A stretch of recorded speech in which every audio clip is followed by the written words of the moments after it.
2 horas, 7 minutos. Dr. José Antônio Cremasco está com a gente aqui. Depois eu respondo ao Emerson, ao Cristiano, que estão tirando um sarro no nosso novo layout do programa aí. Agora vamos falar de trabalho.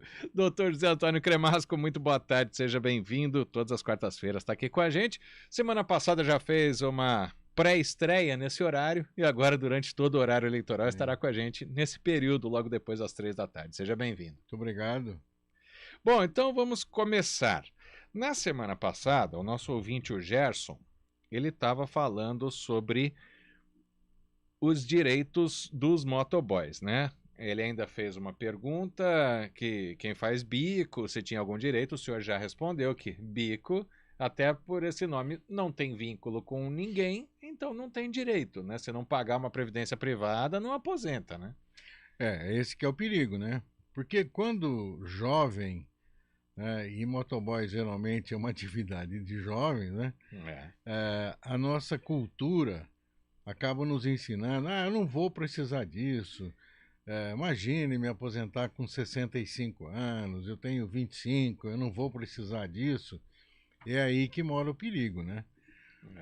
Por quê? A Previdência Social, por mais que ela seja merecedora de críticas, e as críticas são procedentes, ela ainda é o sistema de aposentadoria mais barato que tem no mercado. Então vamos pegar essa categoria desses motoboys que não tem vínculo de emprego. O ideal, o recomendável, o que é prudente é fazer uma inscrição no INSS como motoboy, recolher o INSS. Por quê? Como você disse, se sofrer um afastamento da atividade, ele não vai ganhar de ninguém. Por quê? O trabalhador que tem carteira assinada, qualquer acidente que tem, 15 dias o empregador paga. E a partir do 16º dia, o INSS passa a pagar um benefício que se chama auxílio-doença.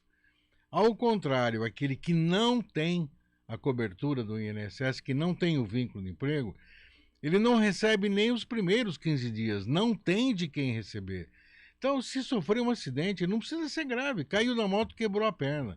Não volta a trabalhar antes de 60 ou 90 dias. E aí, como é que fica sem ganhar nada? E isso sem passar pelo INSS, porque como ele não tem vínculo, o INSS não pode fazer um afastamento para ele. Não, é impossível, ele não é vinculado à Previdência Social, ele não tem direito nenhum, vai depender de favores. Mas se eu recolher, eu vou ganhar um salário mínimo. Uai, um salário mínimo é melhor do que zero ainda, né? Por pior que seja, né? Eu não quero ganhar um salário mínimo. Ninguém quer ganhar um salário mínimo. Isso é sofrimento, é castigo. Mas se você não tem quem te pague um salário mínimo, você vai ter zero. Sim. E vai depender da família suprir as suas necessidades, vai depender de favor.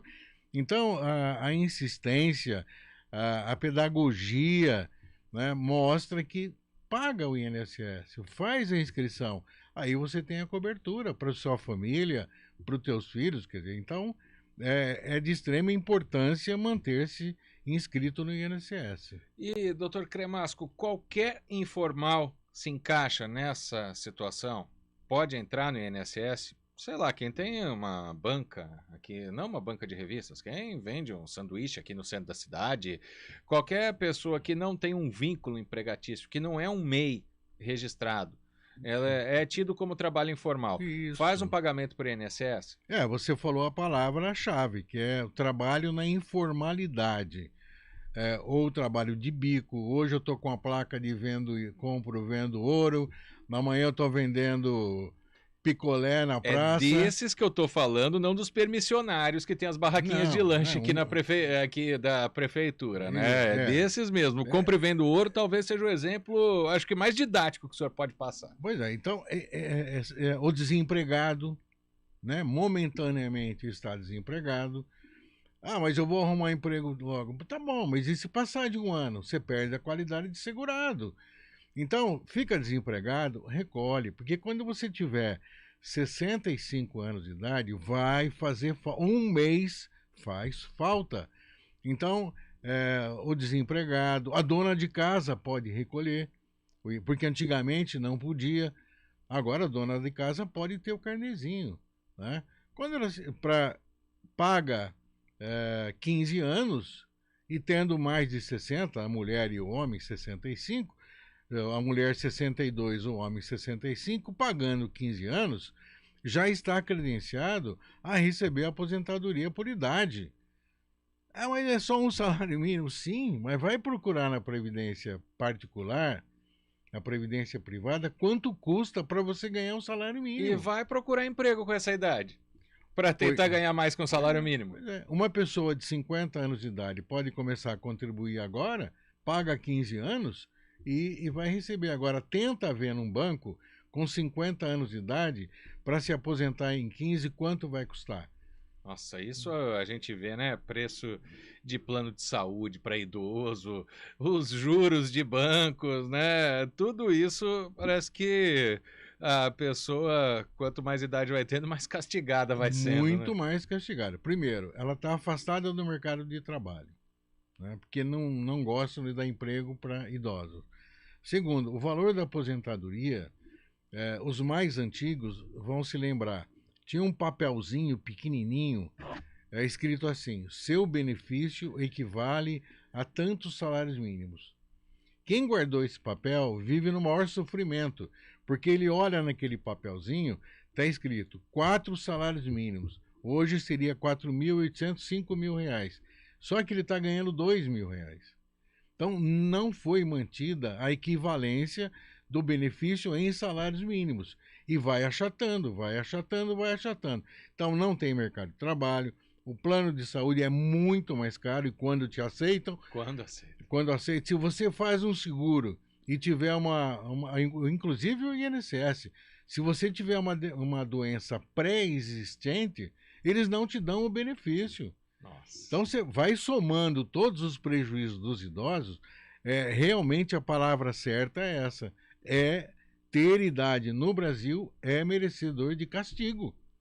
Infelizmente, Infelizmente. Né? Deveria ser muito mais respeitado. Eu quero voltar na questão dos motoboys, porque é algo que a gente está vendo muito. Por exemplo, o mototáxi ele já não é mais permitido, né? A não ser que seja por aplicativo, e ainda tem muita coisa para ser discutida. Mas a gente viu o crescimento nas entregas. Hoje até supermercado se entrega de moto, com muita compra que a gente faz. Tem as lanchonetes, tem os aplicativos de alimentação, né, que vendem comida, mercado, farmácia. E geralmente esses que pegam, eles são freelances, vamos dizer assim, né? Os motoboys, eles não têm qualquer vínculo, né?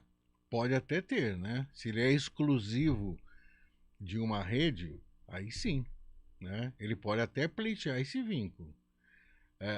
Eu acho que os de aplicativos são mais penalizados, porque, na verdade, eles são empregados. Ele não pode recusar uma entrega, ele é responsável pela entrega, e o dinheiro vai para o aplicativo e repassa para ele.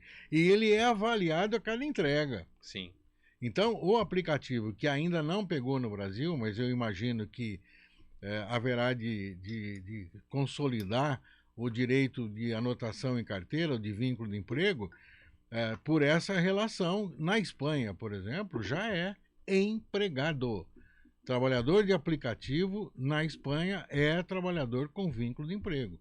No Brasil, o tema é meio novo ainda, existe uma resistência muito grande dos aplicativos em reconhecer o vínculo, mas já existem algumas decisões favoráveis reconhecendo o vínculo de emprego. Mas, como o senhor disse, são raras, né? Aí, por exemplo, se ele sofre um acidente, a gente volta lá no início, se ele não tem qualquer vínculo, não dá para pedir para o aplicativo. Vai ter que fazer entrar com uma ação contra. Sim, mas ele vai entrar com uma ação contra, que vai levar 4, 5 anos para ser resolvido, e nesse período ele não tem onde tirar o pão. Sim. Por quê? Então, o ideal é, ainda que possa, eventualmente, no futuro, entrar com uma ação contra o aplicativo, mas faz a sua inscrição agora, porque nessa hipótese de um acidente, de uma impossibilidade de trabalhar, o INSS vai te pagar um benefício.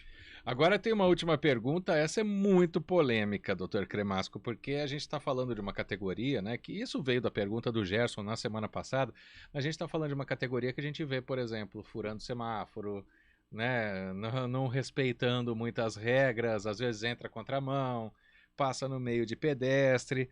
Se acontece, porque acidente a gente sabe, o seguro, por exemplo, investiga quem está certo e quem está errado, uma batida entre dois carros, né? Se acontece do motociclista ser considerado errado, mesmo tendo vínculo, ele tem direito? O motorista ou a vítima? Ou quem foi o motociclista que estava errado e acabou sofrendo acidente. Se ele tem vínculo, ele está escrito na Previdência, ele vai receber, não vai discutir. Né? Mas também vai dar uma discussão se é ou não acidente de trabalho. Né? Porque costurou, alta velocidade, a moto sem condições de uso. O maior problema é quem for vítima de um acidente com um motoboy. Porque o valor da moto não vai cobrir, por exemplo, uma batida na lateral da porta de um carrão grandão aí, de carrão de bacana. Então é ganhar a causa e não receber, porque a moto não vai cobrir. Nossa. Né? Tem esse lado também. Aí já é uma discussão no campo do direito comum, na justiça civil, para apurar a responsabilidade. Então, na justiça trabalhista é essa. Ele mesmo que esteja errado no acidente, se ele está com vínculo com uma empresa, ele vai receber da INSS. Do INSS não vai discutir se está certo ou está errado. Sofreu um acidente, o INSS vai pagar, sem dúvida alguma. Bom, doutor José Antônio Cremasco teve o seu direito desta quarta-feira com esse tema mais ligado aos motoboys, mas aos informais em geral, que é algo que tem muita discussão ainda. É idêntico, né? Só muda a atividade. Né? Um jardineiro que vai de casa em casa. Sim. Né? O compro vendo ouro, o que vende picolé na rua, o catador de reciclados aí para reciclagem, toda essa são identificados, né, que você pegou o exemplo, mas na verdade é a mesma situação. E a gente pode discutir na semana que vem esses que têm esse tipo de trabalho, mas são MEI ou então são ligados a alguma cooperativa. Ou que são domésticos. Também. Doutor Cremasco, muito obrigado pela presença aqui no Estúdio CBN. Até quarta-feira que vem. Até quarta. Estúdio CBN.